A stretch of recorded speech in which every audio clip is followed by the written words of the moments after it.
So hello everyone, I am Hima Sati Sharma and students, we are discussing the chapter called force and pressure. We have already discussed the definition of the force, which is push or pull, and we have discussed the direction and the magnitude of the force in our previous lecture. Today we are going to discuss effect of forces. So when we apply force, what can we do? Let's see, for example, if there is a ball which is kept in ground and now that ball is stationary, that means it is not moving.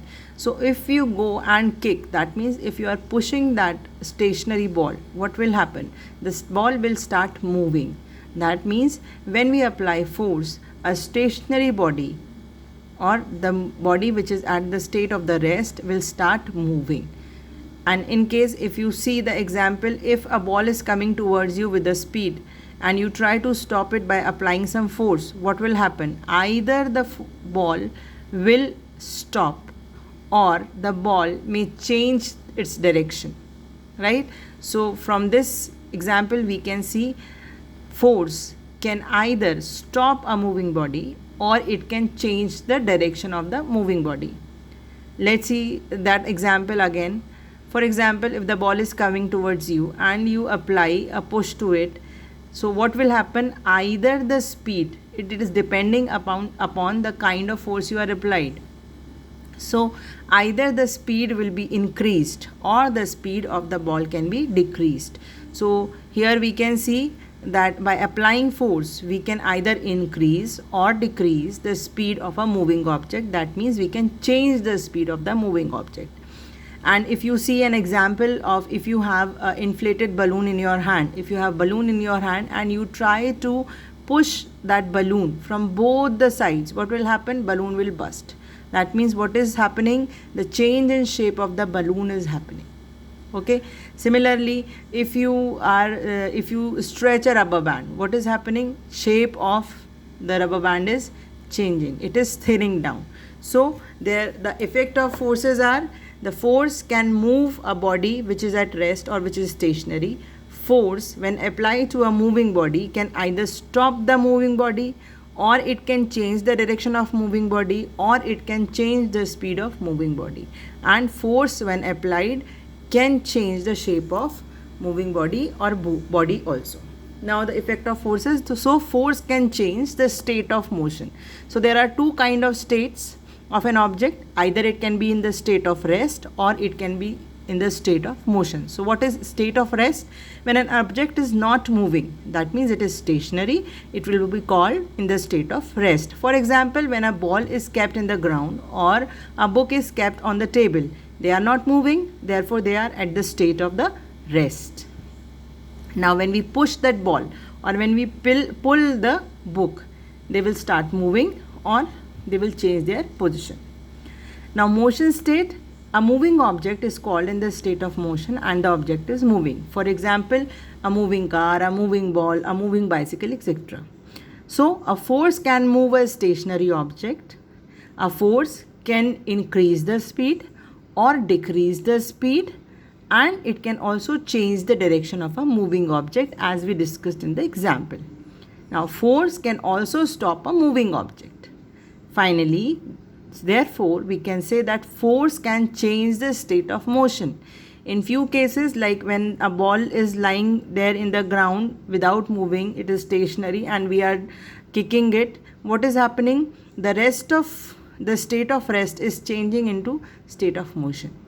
And when the ball is moving and we stop it by applying force, what we are doing? We are changing the state of motion to the state of rest. Let us see a few examples. This boy is wanting to move the tire faster. So what he has to do? He has to push the tire repeatedly again and again. So what he is doing? He is applying force to increase the speed. Now here you can see in this example, this ball is going in this direction.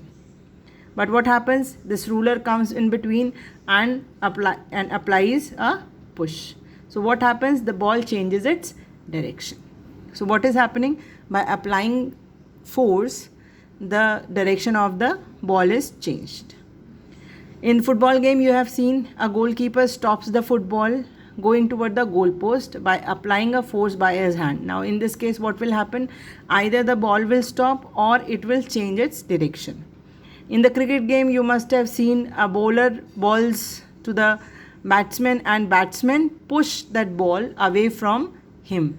Now this ball can be moved in the same direction, that means in the direction of the bowler, or it can be moved to the opposite direction, like from where wicket keeper is standing, or left or right. So what batsman is doing, he is changing the direction of the ball, of the moving ball, by applying force from its bat.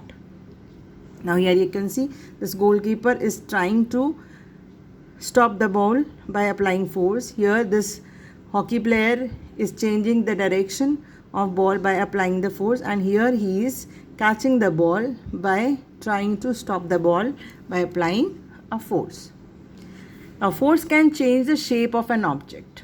When you apply force on an inflated balloon by pressing it using your hand from both the side, what will happen? The force of pressure changes the shape of the balloon. So here you can see round balloon is changed into oval balloon, and if you apply some more force it will burst also. You can change the shape of rubber band and spring by stretching it in opposite direction. So here you can see this string when stretched changes its shape. You can change the shape of dough into bread by applying force with a rolling pin.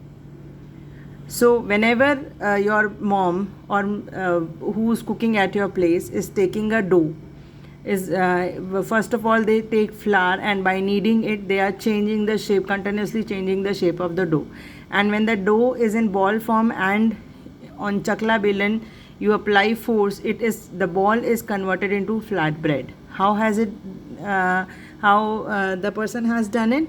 By applying force. So we can say that force can change the shape of an object. Similar way, you must have used Play-Doh at several times while playing. You must have made several articles out of it. How do you make articles from a clay? By forcing, by shaping it, by applying force. So here is this exercise in your book, which now you can do by yourself in the book itself, which is studying the effect of force on object. I hope this lecture is clear to you. In our next lecture, we will be discussing about types of forces. Thank you.